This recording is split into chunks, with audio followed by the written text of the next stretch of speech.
Well, hey, I'm just going to do a review on a fire piston that I made a couple of weeks ago. It's pretty simple.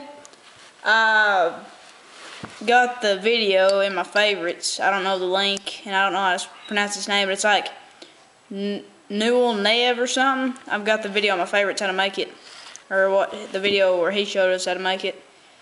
Anyways, I've got an aluminum tube and an aluminum rod. And I made this in about 45 minutes, believe it or not.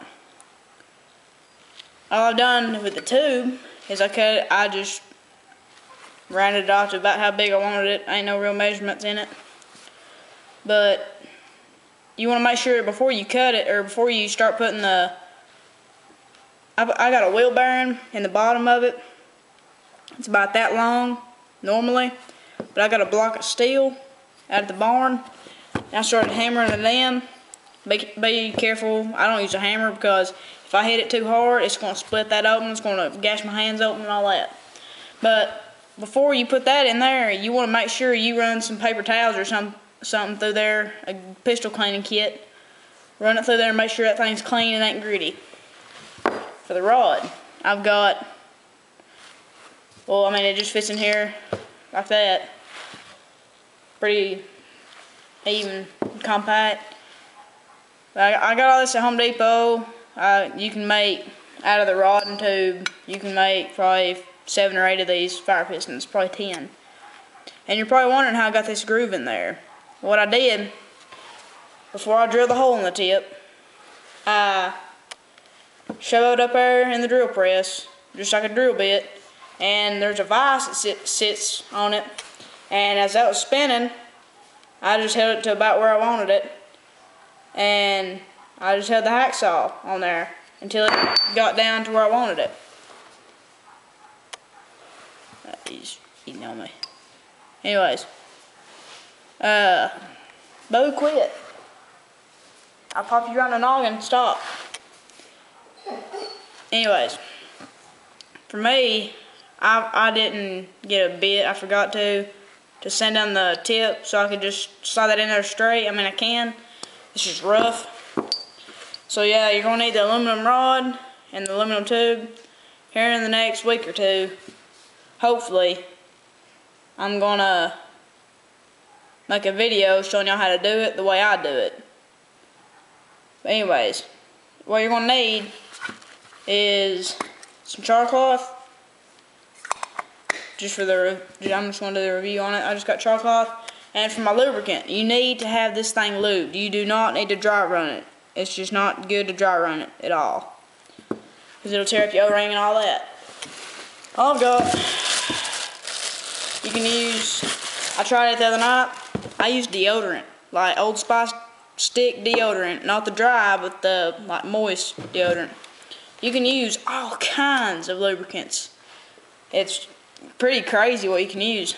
But I've got some Castrol GTX motor oil, and all you want to do, just make sure it's in the tip, get it down. And make sure you got some paper towels around because this gets kind of messy.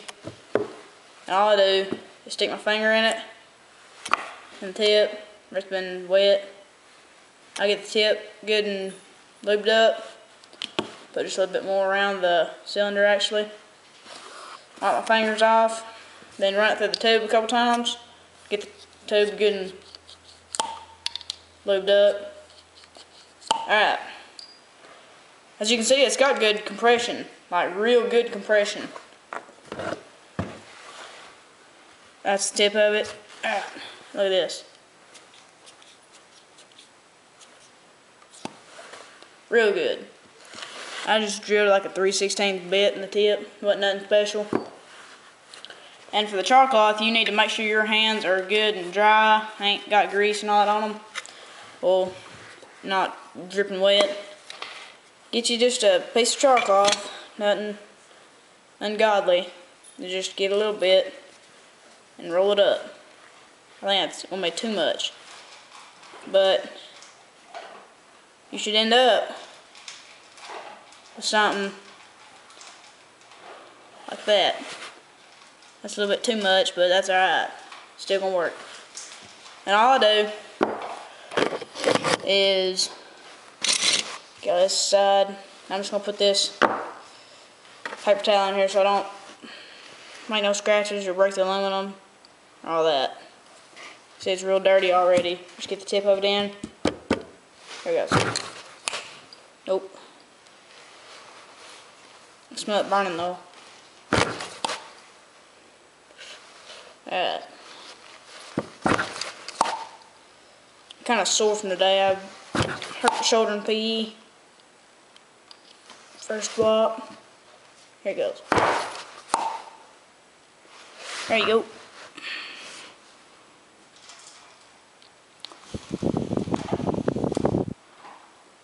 It usually goes on the first or second time, but I'm kind of sore and hurting from PE.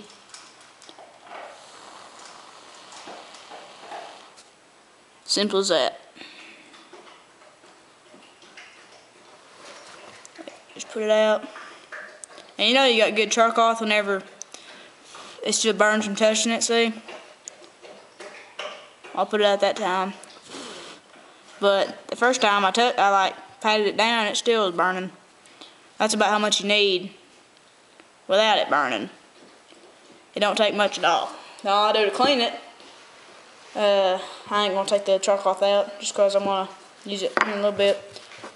I would show you a fire if I could, but I used my tinder bundle last night to see if this thing would actually work.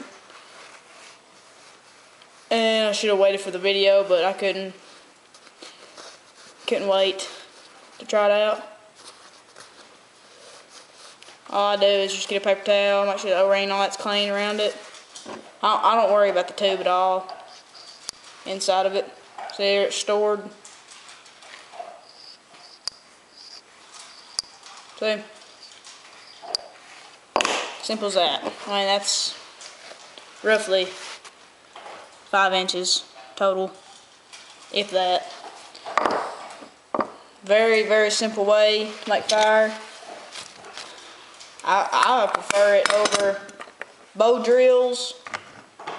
I want to do a pump drill. If you don't know what it is, look it up because it's freaking cool looking. I don't like hand drills. They give me blisters and whatnot. But yeah, simple way to make fire. If you didn't have a lighter, I usually carried 1 or 2 of them. You got that. You got fire steels. I mean, there's so many things out there that can make a fire easily. So, this is Ultimate Survival, and I'll see y'all later.